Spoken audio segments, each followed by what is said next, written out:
अब ये तो हमें ऑलरेडी पता है कि जब से कैंग डायनेस्टी आउट हुई और उसकी जगह डूम्सडे इन हो गई, तभी से मार्वल की फेज 6 की ऑलमोस्ट सारी मूवीज को इसने अफेक्ट किया। और देखा जाए तो इसी वजह से काफी सारी फेज 6 मूवीज तो पीछे भी चली गई, यानी अपनी शेड्यूल से पीछे चली गई, डिले हो गई।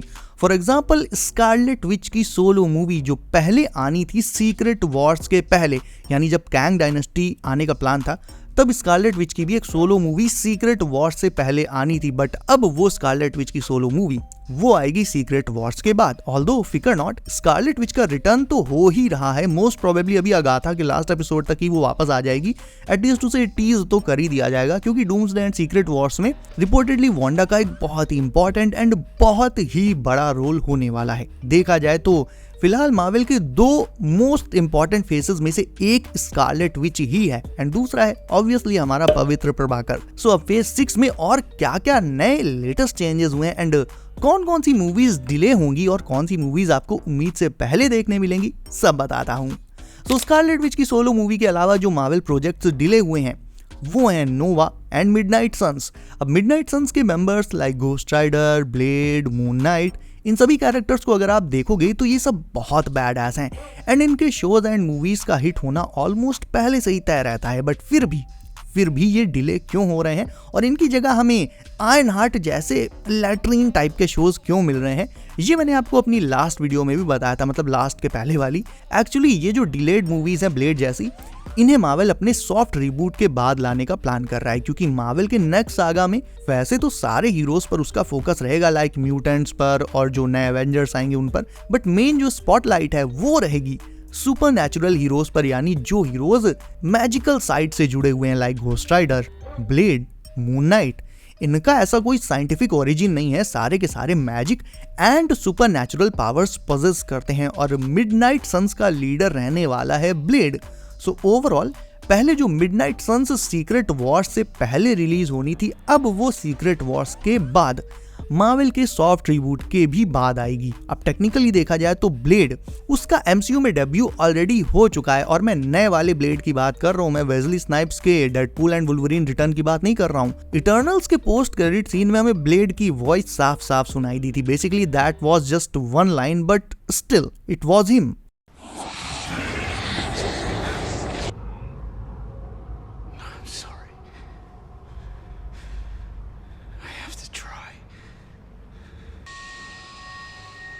Sure you're ready for that, Mr. Whitman? तो ब्लेड की ये आवाज तो हमें सुना दी गई थी। ऑल्दो मार्वल ब्लेड को यहाँ पर एक बैक एंगल से या फिर लाइक साइड एंगल से दिखा देता तो और भी हाइप बढ़ जाती ब्लेड को लेकर, बट ऐसा हुआ नहीं, हमें सिर्फ उसकी वॉइस सुनाई गई। एंड इसके अलावा भाई इटर्नल्स तो फिलहाल ये समझो कि बहुत ही ज्यादा लेट आएगी, बट आएगी जरूर।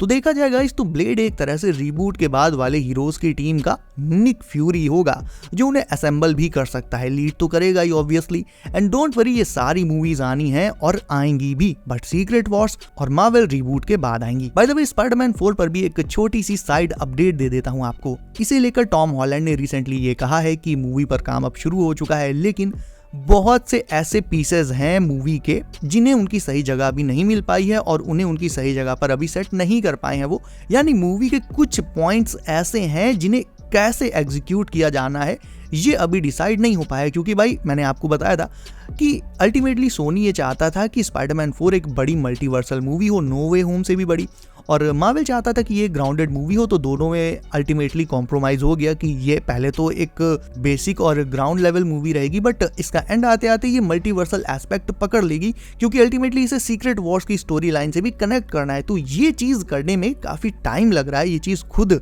टॉम हॉलैंड ने इशारों में बोल दी है। इसमें पीटर की सोलो स्टोरी दिखाना और फिर से डूम्सडे और सीक्रेट वॉर्स की मल्टीवर्सल स्टोरी से कनेक्ट करना, ये चीज काफी ज्यादा कॉम्प्लिकेटेड रहेगी, जिससे मार्वल को फैंस को बहुत ही सिंप्लीफाई करके लेकिन बहुत अमेजिंग वे में दिखाना होगा। आई होप मेरी बात आप समझ रहे हो। तो इसीलिए स्पाइडरमैन 4 को लेकर मतलब इस पर काम शुरू हो चुका है, लेकिन चीजें थोड़ा सा स्लो चल रही हैं। मार्वल एक एक चीज पर बहुत ज्यादा ध्यान दे रहा है, तो इसीलिए इसके कुछ पीसेस को सेट करने में ऑब्वियसली टाइम तो लगेगा ही। एंड यही चीज टॉम हॉलैंड ने भी कही थी। सो वापस आ जाते हैं अपने मेन टॉपिक पर एंड अब बात करें नोवा की। तो आप में से काफी लोगों ने सोचा होगा कि नोवा सीक्रेट वॉर्स में आ सकता है, बट ऐसा मुश्किल इसलिए है क्योंकि नोवा की अभी तक सोलो मूवी आई ही नहीं है। फॉर एग्जाम्पल जैसे स्कारलेट विच है, सोलो मूवी तो उसकी भी नहीं आई है, बट उसका शो आ चुका है।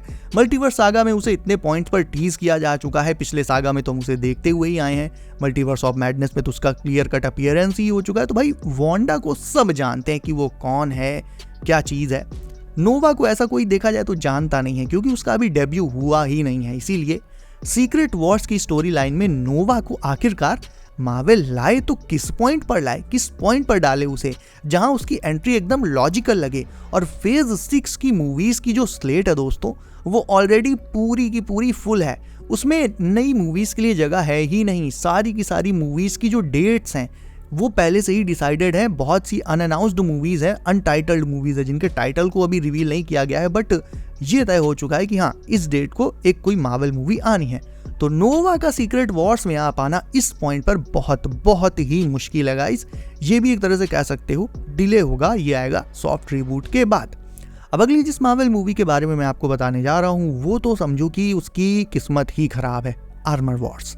आर्मर वॉर्स को लेकर बहुत टाइम हो गया, मतलब अनाउंसमेंट तो इसकी जाने कब हुई थी और इसे लेकर फिर तब से स्पेकुलेशंस ही चल रही थी, लेकिन ये नहीं आई तो नहीं आई। और अब तो हालत ये है कि रोडी के एक्टर डॉन चीडल से जब आर्मर वॉर्स की रिलीज डेट के बारे में सवाल पूछा गया तो उन्होंने पता क्या कहा, उन्होंने कहा कि अगर आपको कुछ पता चल जाए तो आप मुझे भी बता देना। दैट क्लियरली मीन्स कि इस बंदे को अपनी सीरीज का खुद ही कुछ अता पता नहीं है। देखा जाए तो सीक्रेट इन्वेजन जैसी, पार्डन माई लैंग्वेज हियर, झाटू सीरीज में मार्वल ने जो हगा था वो भी एक बहुत बड़ा रीज़न है कि रोडी की सोलो मूवी या सीरीज आना अब बहुत ज़्यादा मुश्किल हो चला है। मतलब मुझे तो यही नहीं पता यार मार्वल क्या सोच के सीक्रेट इन्वेजन और शी हल्क जैसे शोज बनाता है। मूतना है तो टॉयलेट में मूत लो यार, फैंस की उम्मीदों पे मूतने की क्या ही ज़रूरत है। लेकिन the last project which is delayed is आधी रात का कुत्ता। गेस करो कौन सी है? That is Werewolf by Night. ये आएगी, बट आएगी लेकिन सीक्रेट वॉर्स एंड रीबूट के बहुत बहुत बाद में आएगी। बाय द वे हम मार्वल के फेज 5 के एंड के काफी करीब आ चुके हैं एंड नेक्स्ट ईयर फैंटास्टिक 4 से फेज 6 की शुरुआत भी हो जाएगी, यानी फैंटास्टिक 4 ही मार्वल के फेज 6 की पहली मूवी होगी। और एक इंपॉर्टेंट चीज आपको ये बता देता हूँ जो फेज 6 के हर मार्वल शो में अप्लाई होगी, वो इंपॉर्टेंट चीज ये है कि जैसे मार्वल पहले हर एक शो में एकदम भर भर के CGI यूज करता था जो बिल्कुल अनफिनिश्ड और गार्बेज लगती थी, उसकी जगह पर अब मार्वल CGI पर इतना पैसा खर्च ना करके उसकी जगह प्रैक्टिकल इफेक्ट्स को प्रिफर करेगा, उनका यूज करेगा। For example Agatha all long में आपने भी नोटिस किया होगा, देखा जाए तो उसमें CGI का यूज हुआ है बट पिछले शोज के कंपैरिजन में बहुत कम हुआ है। एंड मार्वल की तरफ से ये भी साफ कर दिया गया है कि आने वाले शोज में भी यही चीज अप्लाई की जाएगी। लाइक डेयरडेविल बॉर्न अगेन में भी हमें कम CGI एंड ज्यादा प्रैक्टिकल इफेक्ट्स देखने को मिलेंगे। और सच पूछो तो ये सही भी है यार। देखो हर जगह CGI अच्छी नहीं लगती, मार्वल इस बात के लिए कई बार क्रिटिसाइज भी हो चुका है। अगर आपको याद हो तो ब्लैक विडो मूवी में जिस तरह से बिल्कुल अनफिनिश्ड इफेक्ट्स डाले गए थे उसे लेकर फैंस ने और सबने मार्वल को गरियाया था। और मार्वल ने फेज 5 में ये बात अच्छे से सीख भी ली कि भाई CGI हर जगह पर पेल दो, ये चीज सही नहीं है। सो बी श्योर कि मार्वल फेज 6 में अब दोबारा ये गलती नहीं करने वाला है कि जहां पर नीड ना हो वहां पर भी आपको फालतू के CGI इफेक्ट्स देखने को मिले। सो गाइज ये थी कुछ नई अपडेट्स फेज 6 की मूवीज वगैरह को लेकर। एंड वीडियो को इफ आपने अभी तक लाइक नहीं किया है तो इसे अभी लाइक करके चैनल कर लीजिए सब, ताकि आने वाली अपडेट्स आपसे मिस ना हो। सो गाइज बी सेफ, अपना ख्याल रखिए आप। मेरा नाम है Himanshu and I will see you in next one.